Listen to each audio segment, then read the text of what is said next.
दिल्ली के जामिया नगर में तालिब के कत्ल के खिलाफ आवाम बरहम हैं। मकामी लोगों ने आज एहतजाज किया। इन्होंने तालिब के अहल खाना को 1 करोड़ रुपए मुआवजा और ख़ानदान के एक फ़र्द को नौकरी देने का मुतालबा किया। ख्याल है कि 25 फरवरी को खेल के दौरान मामूली सी बात पर मारपीट हुई, जिसके नतीजे में तालिब खान की मौत हो गई। इस केस में मुकदमा दर्ज करके पुलिस कार्रवाई कर रही है। अब तक 3 अफराद को गिरफ्तार किया गया है।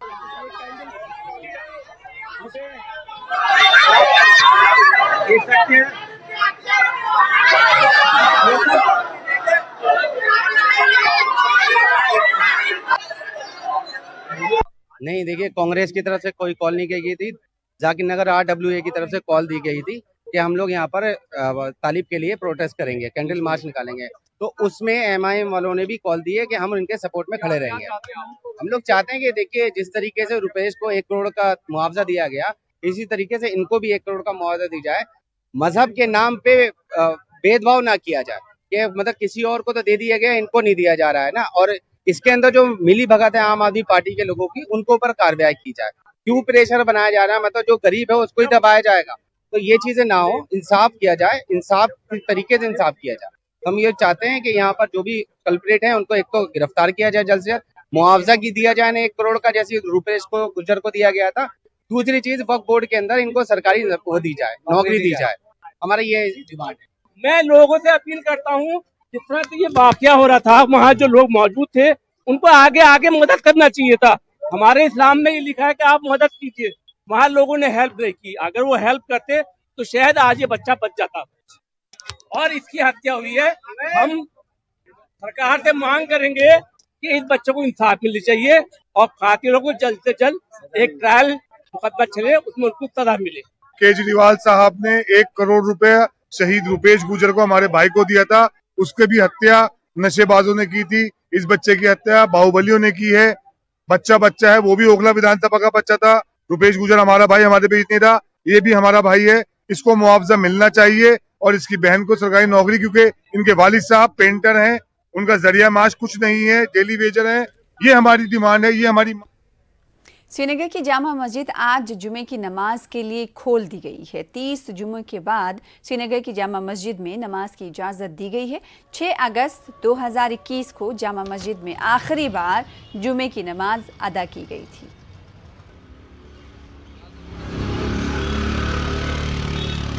रब सं शुक्रगुजार रब सं शुक्रगुजार यम रबन बे जामिया मस्जिद में नमाज पढ़ने खतर तरी अदा कोर। तो रब से जार पार करान करो तम रबस नश दुआ क्या अल्लाह ताला गोस सलामत रोजन बे कब्ज वबा तल आज़ाद कर बे जुल्म सत आज़ाद कर बे खास कर सोन अपील अत गो मीर वज अल्लाह ताला बोजन रब बोजन तमिस कर आज़ाद।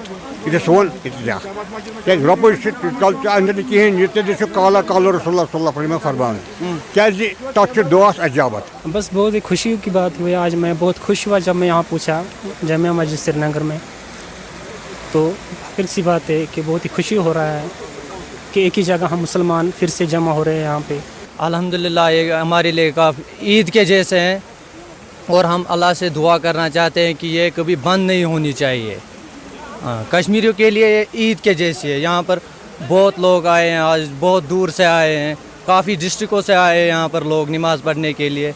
जामिया मस्जिद हमको तो पहले पता नहीं जामिया मस्जिद किस वजह से बंद हुआ है। आप देखिए यहाँ पर 31 हफ्ते के बाद आज जामिया मस्जिद खुला है और इसके आगे आप देखो कोरोना की वजह से ये लोग बोल रहा था।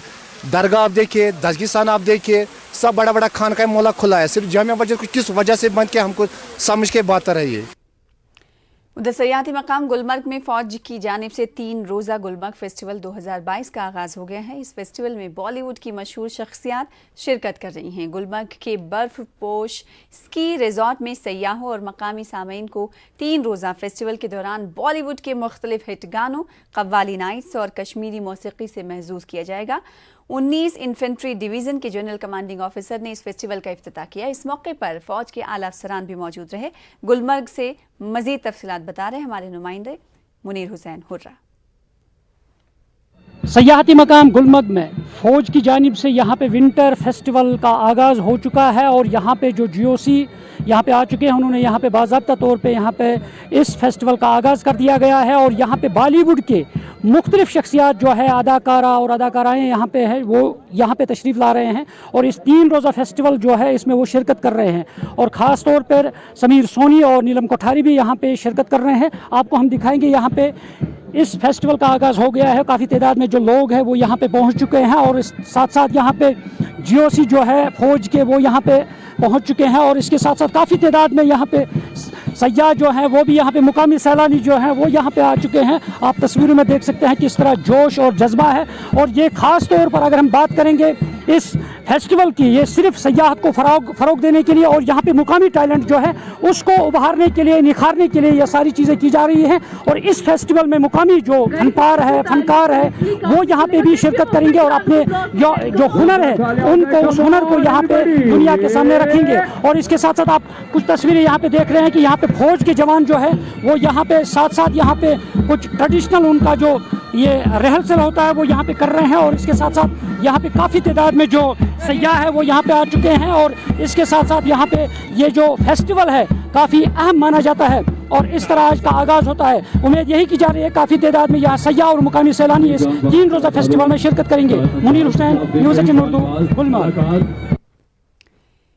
बीजेपी महाराष्ट्र के वजीर अक़लियती उमूर नवाब मलिक के इस्तीफे का मुतालबा कर रही है। असेंबली की दहलीज पर बीजेपी के अरकान नारेबाजी कर रहे हैं। इन्होंने दस्तखती मुहिम भी शुरू की।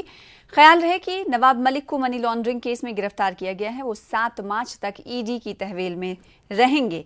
इस बीच नवाब मलिक के घर के सामने बीजेपी लीडर हाजी अरफात शेख का बैनर लगा है। इस बैनर पर लिखा है, जितने आए कितने चले गए। उधर शिवसेना लीडर संजय राउत नवाब मलिक के घर पहुंचे और उनके अहले खाना से मुलाकात की। उनके हमरा रुकने असेंबली में साथ रहे।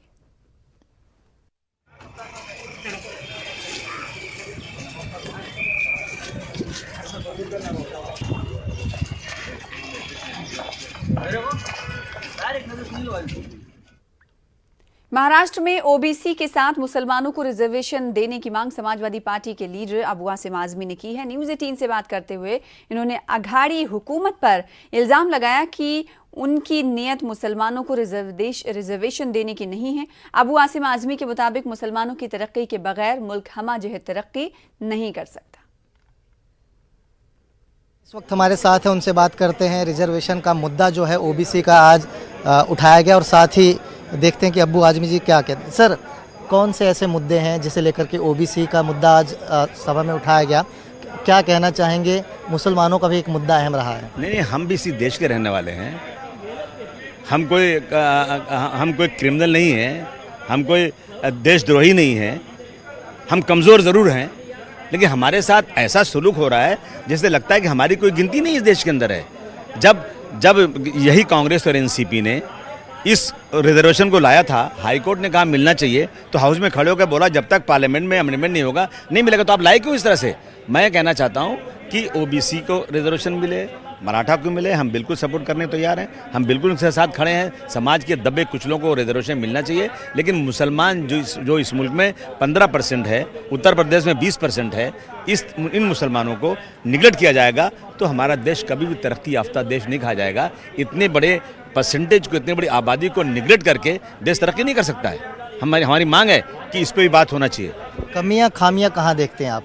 कहाँ आपको लगता है कि बात वहीं पर आकर फंसी हुई है, वहाँ पर काम करने की ज़रूरत है, तब जाकर के बात आगे बढ़ेगी? कोई खामियां नहीं है। कोई जो है संविधान कोई आसमान से उतरा हुआ नहीं है। जो भी अमेंडमेंट आता है यही होता है। अगर चाहे कहीं कमी है कानून के अंदर तो पार्लियामेंट में, असेंबली में उसको चेंज कर दो ना। कितनी बार ऐसा हुआ है? अगर कहीं भी ऐसा लगता है कि इस वजह से नहीं मिल रहा है तो उसमें अमेंडमेंट कर दो। ऐसा नहीं कोई भगवान का या अल्लाह का कोई फरमान आया है कि वो बदली नहीं हो सकता है। ये तो सब बेवकूफ़ बनाने की बात है। महाराष्ट्र में देखा जाए तो महाविकास आघाड़ी की सरकार है और चुनाव से पहले ये कहा गया था कि मुसलमान रिजर्वेशन ज़रूर दिया जाएगा। आपको लगता है कि सरकार की मंशा है देनी? सरकार की मंशा नहीं है। सरकार की मंशा बिल्कुल नहीं है। सरकार की मंशा उस दिन होगी जिस दिन ये सरकार चली जाएगी। बीजेपी सरकार आएगी तो ये सरकार कहेगी कि बीजेपी बेईमानी कर रही है, नहीं दे रही है, यही होगा, देख लेना। शुक्रिया हमसे बात करने के लिए। अब्बू आजमी उन्होंने साफ तौर पर कहा कि असेंबली में कोई भी मुद्दा रहे लेकिन मुसलमानों का मुद्दा जो रिजर्वेशन का अभी तक पेंडिंग है, इन्होंने साफ तौर पर कहा कि महाविकास आघाड़ी यानी महाराष्ट्र सरकार नहीं चाहती मुसलमानों को रिजर्वेशन मिले। कैमरामैन अविनाश लुंडे के साथ प्रशांत पांडे, न्यूज़ 18 मुंबई। फिलहाल इसी के साथ रुकेंगे छोटे से ब्रेक के लिए, कुछ और खबरों के साथ चल लौटेंगे। इस न्यूज हेडलाइंस के प्रायोजक पेट सफा आयुर्वेदिक जूस, पेट सफा हर रोग दफा।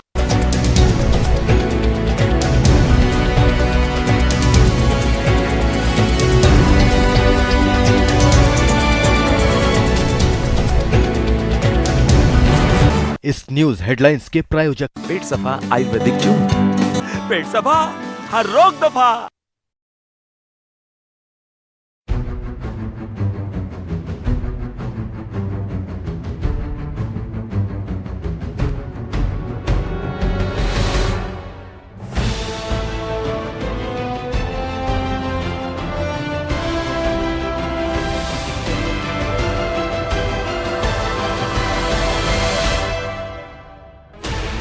Sixteen channels, 15 languages, 26 states, 1,200 plus reporters, 66.9 crore viewers. India's largest news network, News 18 Network.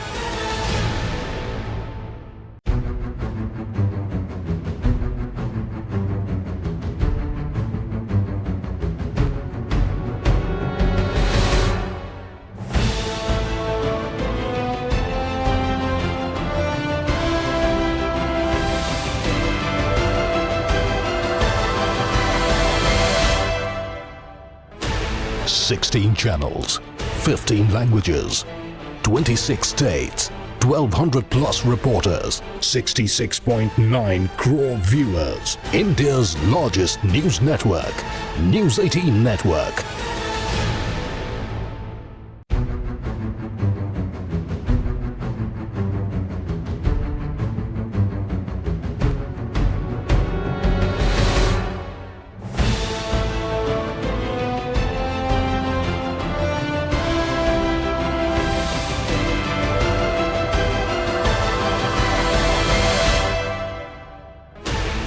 Sixteen channels, 15 languages, 26 states, 1,200 plus reporters, 66.9 crore viewers. India's largest news network, News 18. इस न्यूज हेडलाइंस के प्रायोजक पेट सफा आयुर्वेदिक जूस, पेट सफा हर रोग दफा।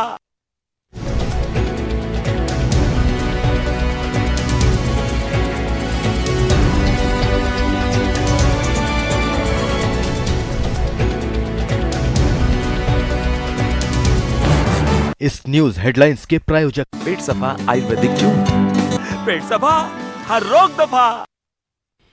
ब्रेक के बाद एक बार फिर से आपका इस्तकबाल करते हैं। रूस ने यूरोप के सबसे बड़े जौहरी पावर प्लांट पर हमला करके दुनिया को मुश्किल में डाल दिया है। हालांकि प्लांट में लगी आग पर काबू पा लिया गया है और ताबकारी की सतह भी मामूल पर है। आलमी बिरादरी ने जौहरी पावर प्लांट पर रूस के हमले की सख्त अल्फाज में मजम्मत की है। आलमी लीडरों का मानना है कि जौहरी प्लांट पर हमला करके रूस ने पूरे बर्रे आज़म की सलामती को खतरे में डाल दिया है। अमरीकी सदर जो बाइडन और बरतानिया के वजीर आज़म बोरिस जॉनसन का कहना है कि रूस के इस इक़दाम से यूरोप की सलामती को बराह रास्त खतरा लाहक हो सकता है। उधर कीव समेत दिगर शहरों पर रूस की बमबारी जारी है। रूसी फौज के निशाने पर अब कीव है और वो कीव का मुहासरा करके मुजाहिमत को कमजोर करने की कोशिश कर रही है। उखैरका में भी रूसी फौज ने पावर प्लांट को निशाना बनाया है, जिसकी वजह से बिजली सप्लाई शहर में मुनक़ता हो गई है। बोरोदियानका में भी गोलीबारी की खबर है। बोरोदियानका कीव से 60 किलोमीटर के फासले पर है। यहां भारी तबाही हुई है। चर्निहिव में रूसी हमले में 30 से ज्यादा अफराद हलाक हुए हैं।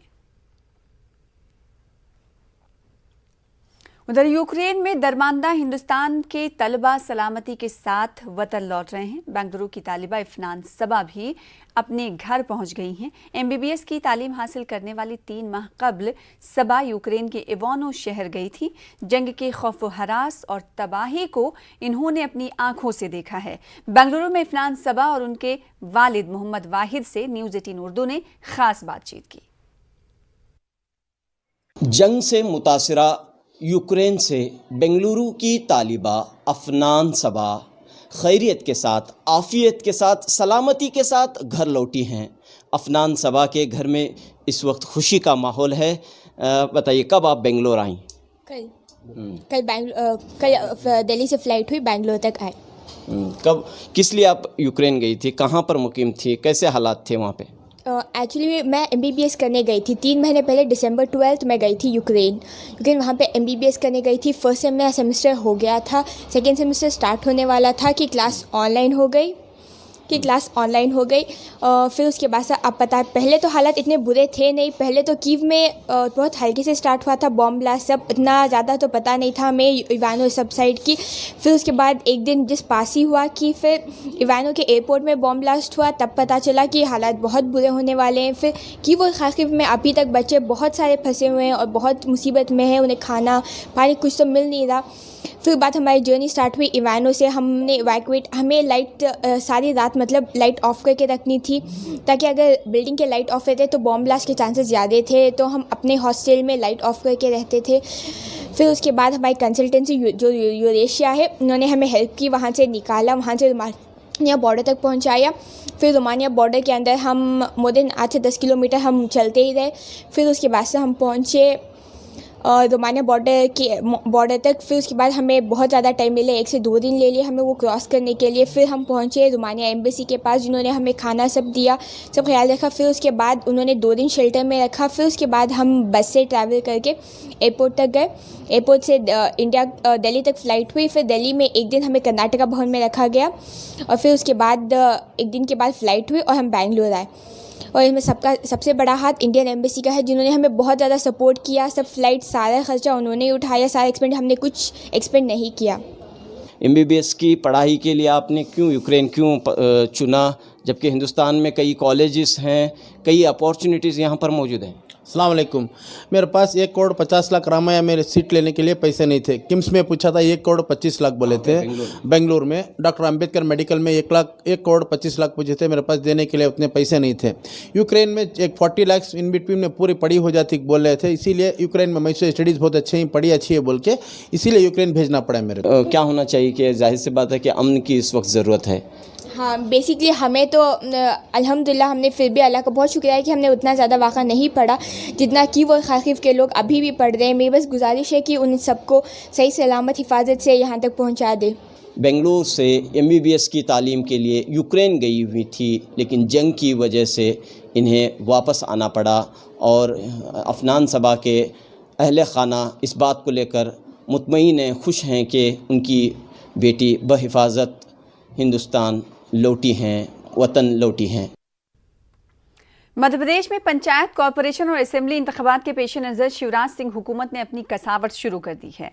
भोपाल में मुनक्किदा काबीना वुज़रा की अहम मीटिंग सरकारी फलाही स्कीमों का फ़ायदा आम लोगों तक पहुंचाने के लिए वज़ीर आला शिवराज सिंह चौहान के जरिए वुज़रा ग्रुप की 10 कमेटियां तश्कील दी गई हैं। कमेटियों के काम और आइंदा के लाहे अमल को लेकर वुज़रा ग्रुप की 2 रोज़ा मीटिंग का 26 और 27 मार्च को कान्हा में इनेकाद किया जाएगा। इस ताल्लुक से मध्य प्रदेश के वज़ीर दाखिला डॉक्टर नरोत्तम मिश्रा कुछ इस तरह बताते हैं। आज प्रदेश के विकास को लेकर, कर्मचारियों को लेकर कई समितियां मंत्री समूहों की बनाई गई। ये सभी मंत्री समूह 26-27 मार्च को चिंतन बैठक कान्हा में जो होगी उसके पहले तक अपने अपने समूहों का काम करेंगे और निर्णय पे आएंगे। जैसे कन्या विवाह अच्छे से कैसे हों अप्रैल, मई, जून में, इसके लिए माननीय प्रेम सिंह पटेल, कमल पटेल, तुलसी सिलावट जी इस समिति में रहेंगे। इसी तरह से गोवर्धन योजना जो हमारे प्रदेश के अंदर है, इसके लिए भी समिति बनाई गई है। इसमें नरोत्तम मिश्रा, प्रेम सिंह पटेल और ओम प्रकाश सकलेचा है। मेरठ के कंकरखेड़ा इलाके में कब्रिस्तान की जमीन पर तदफीन से रोकने पर हंगामा हुआ। मेरठ के नगला ताशी इलाके की मेहरुनिसा का इंतकाल हो गया था। अहले खाना मैयत की तदफीन के लिए जनाजा लेकर जब कंकरखेड़ा कब्रिस्तान पहुंचे तो मकामी सागर तोमर नाम के शख्स ने इसे जाती प्रॉपर्टी बताते हुए मैयत को दफनाने से रोक दिया। कब्रिस्तान की जमीन को जाती प्रॉपर्टी बताने पर तदफीन के लिए साथ आए लोगों ने हंगामा किया और पुलिस को इत्तला दी। इस दौरान मकामी बीजेपी और बजरंग दल कारकुनान भी मौके पर पहुंच गए, हंगामा करने लगे, जिससे माहौल कशीदा हो गया और मारपीट और हाथापाई शुरू हो गई। पुलिस ने मौके पर पहुंचकर हंगामे को रोकने की कोशिश की, लेकिन मकामी बीजेपी और बजरंग दल कारकुनान की मुदाखलत से पुलिस भी नोक झोंक करने लगी। हंगामा बर्पा करने पर पुलिस ने मकामी बीजेपी लीडर दुष्यंत रोहटा को हिरासत में लिया। हिंदू युवा वाहिनी के मकामी लीडर सचिन सरोही और दिगर 3 अफराद पर केस दर्ज किया गया है।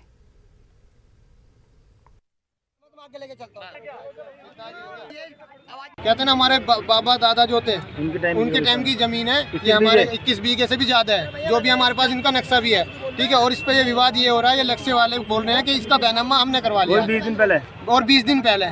अब ये जब हमारी संपत्ति है तो हमने तो बेची नहीं, किसने बेची ने? आज का मसला हुआ और किनका इंतकाल हुआ है? यहाँ कबर खोद रहे हैं तो उसके ऊपर आगे इन्होंने विवाद खड़ा कर दिया कि मेरी जगह पे कैसे खोद रहे हो, और हम इनको दिखा रहे हैं कि भाई हमारी पुरानी मिनू कर रहे हैं फर्जीवाड़ा। एक तो यहाँ कब्रिस्तान है जी, कब्रिस्तान में कबर तो खोदेगी और कहाँ खोदेगी बताइए आप जी।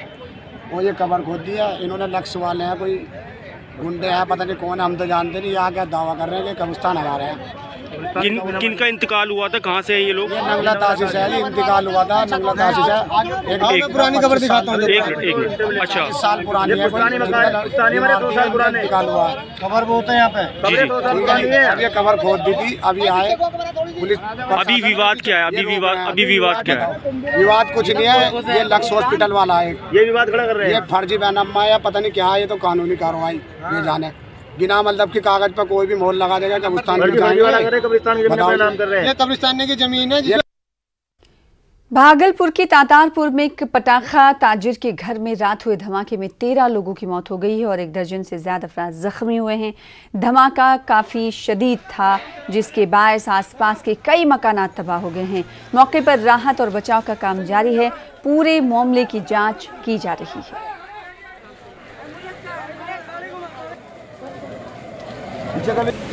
भागलपुर तातारपुर थाना क्षेत्र काजवली चक में धमाके के लगभग 12 घंटे बीत चुके हैं और अब तक 10 लोगों की मौत की पुष्टि हो चुकी है, जबकि 1 दर्जन से ज़्यादा लोग घायल हैं। और उसके बावजूद भी आप देख सकते हैं कि किस तरह से जो है भागलपुर जिला प्रशासन, पुलिस प्रशासन और रेस्क्यू की टीम जो है वो लगी हुई है। ये हम आपको बता दें कि यहाँ पर जो है एक ही परिवार के 4 जो है लोग जो है रहते थे, जिसमें कि 10 लोगों की मौत हुई थी। अलग अलग परिवार के लोगों की जो है लोग यहाँ पर रहते थे, उसमें 10 लोगों की मौत हुई है। और ये जो है धमाके के बाद जो है आसपास के घरों को भी जो है काफ़ी नुकसान पहुँचा है। लगभग जो है यहाँ पर 4 आसपास के जो 4 मकान हैं वो काफ़ी क्षतिग्रस्त हुआ है। धमाका इतना तेज़ था कि आप अंदाज़ा लगा सकते हैं कि जिस छत पे मैं रिपोर्टिंग कर रहा हूँ, ये छत पर जो ये मलबा आप देख रहे हैं, ये मलबा जो है उसी घर का है जिस घर में धमाका हुआ था। और वहाँ से धमाके के बाद लगभग जो है 60 फीट की ऊंचाई पर यह मलबा पहुँचा है। तो इससे यह साफ जो है अंदाज़ा लगाया जा सकता है कि धमाका जो है कितना ज़ोरदार धमाका था। यह जो है छत जो है लगभग 60 फीट की ऊंचाई पर मैं हूं और यहाँ जो है इससे नीचे जो है धमाका हुआ है और वहाँ से जो है फिर धमाके में जो है यह मलबा जो है छत का वो यहाँ तक पहुँचा है। हमारे साथ जो है बातचीत करने के लिए रमेश जी हैं। रमेश जी, कैसा धमाका था और क्या महसूस किए आप? महसूस की बात तो ऐसी है कि हम लोगों को, पूरे परिवार को लगा कि हम मौत से आँख चार करके लौटे हैं। बिल्कुल 11:30 बजे का लगभग समय होगा और अचानक से पूरा घर कांपने लगा। 1.5 मिनट तक घर कांपता रहा पूरा और बिस्तर हिल रहा था। हम लोगों को लगा जैसे हमारी ही छत ढह गई है और हम दबने वाले हैं। धमाका इतना भीषण था कि बच्चे डर गए पूरी तरह से। घर पूरा धुआं, मतलब बारूद की गंध से भर गया, जो अभी तक मौजूद है बारूद की गंध घर में। बारूद की मात्रा जो है, अभी जो है बारूद मिला है, काफ़ी मात्रा में बारूद है, तो कहीं ना कहीं किस ओर जो है इशारा कर रही है इतना सिल्क सिटी में बारूद? ये देखिए, प्रशासन को इस पर ध्यान देना चाहिए। बारूद इतना ज़्यादा मिलना कुछ ना कुछ तो शंका जाहिर करता है, चूँकि ये पटाखे के लिए इतना बारूद नहीं हो सकता है और ना ही पटाखे के बारूद में इतनी ज़्यादा मतलब इंटेंसिटी होगी जो 2 किलोमीटर दूर 3 किलोमीटर दूर भी सुनाई दी। अब ये तो जांच का विषय है, प्रशासन इसको देखे। जी बिल्कुल, अभी जो है मौके पर भागलपुर के पुलिस कप्तान बाबूराम पहुंचे थे और मौके से जो है भारी मात्रा में बारूद भी बरामद किया गया है। विकास कुमार सिंह, न्यूज़ 18 भागलपुर। और इस वक्त की बड़ी खबर का रुख कर लेते हैं, जो कि झारखंड से आ रही। तेलंगाना के वजीर आला के चंद्रशेखर राव झारखंड के दौरे पर हैं। तीसरा महाज बनाने की कोशिशों में लगातार मसरूफ नजर आ रहे हैं केसीआर। वजीर आला हेमंत सोरेन से इन्होंने मुलाकात की है। झारखंड के वजीर आला हेमंत सोरेन से तेलंगाना के वजीर आला ने मुलाकात की है। इससे पहले दिल्ली पहुंचे थे केसीआर और वहां पर दिल्ली के वजीर आला अरविंद केजरीवाल से मुलाकात की थी। और न सिर्फ दिल्ली से पहले उन्होंने महाराष्ट्र का रुख किया था और महाविकास आघाड़ी सरकार से उन्होंने बातचीत की थी और अपना दोस्त बताया था। अब धीरे धीरे इस कोशिशों में केसीआर की तेजी देखी जा रही है। अब झारखंड का दौरा करने के लिए पहुंचे हुए हैं केसीआर। तेलंगाना के वजीर आला, इन्होंने झारखंड के वजीर आला हेमंत सोरेन से मुलाकात की है, जिसकी तस्वीरें टीवी स्क्रीन पर आप देख पा रहे हैं। इससे पहले जब उन्होंने मुलाकातों का सिलसिला शुरू नहीं किया था तो उस वक्त फोन पर बातचीत का सिलसिला भी उनके हमरा मुख्तलिफ लीडरान से जारी रहा, जिसमें तमिलनाडु की अगर हम बात करेंगे तो एमके स्टालिन से उन्होंने फ़ोन पर बातचीत की और ममता बनर्जी से भी फ़ोन पर बातचीत की थी। उस वक्त उन्होंने कहा था कि ममता बनर्जी को मैंने दावत दी हैदराबाद आने की और मैं भी मगरबी बंगाल का दौरा करूंगा। तो अब लगातार थर्ड फ्रंट की कोशिशें तेज होती हुई दिखाई दे रही हैं। और उससे पहले हमने देखा था कि तेलंगाना के वजीर आला केसीआर भारतीय जनता पार्टी की पॉलिसी के खिलाफ आग बबूला होते हुए देखे गए। कई तरह के हमले भी भारतीय जनता पार्टी पे लगातार करते रहे। इस तरह की कई और खबरें आप देखते रहे न्यूज़ 18 उर्दू के साथ ही कोरोना वबा के दौरान बाहमी इमदाद और इंसार का जज्बा, जैसा कि हम जानते हैं कि मुस्तहकम हुआ है। मुल्क इस वबा से मुत्तहिद होकर मुकाबला कर रहा है। टीकाकारी के ऐलान के बाद हम बेहतर ताउन करें, जिससे हम कोरोना को मात देने की जानिब कदम बढ़ा सकें। नेटवर्क 18 इस मुहिम में हर कदम आपके साथ रहेगा। जब तक सभी महफूज नहीं, तब तक कोई महफूज नहीं होगा। इसी सोच की बुनियाद पर हमारी मुहिम संजीवनी का मकसद ये यकीनी बनाना है कि वैक्सीन पाना सभी हिंदुस्तानियों का हक है।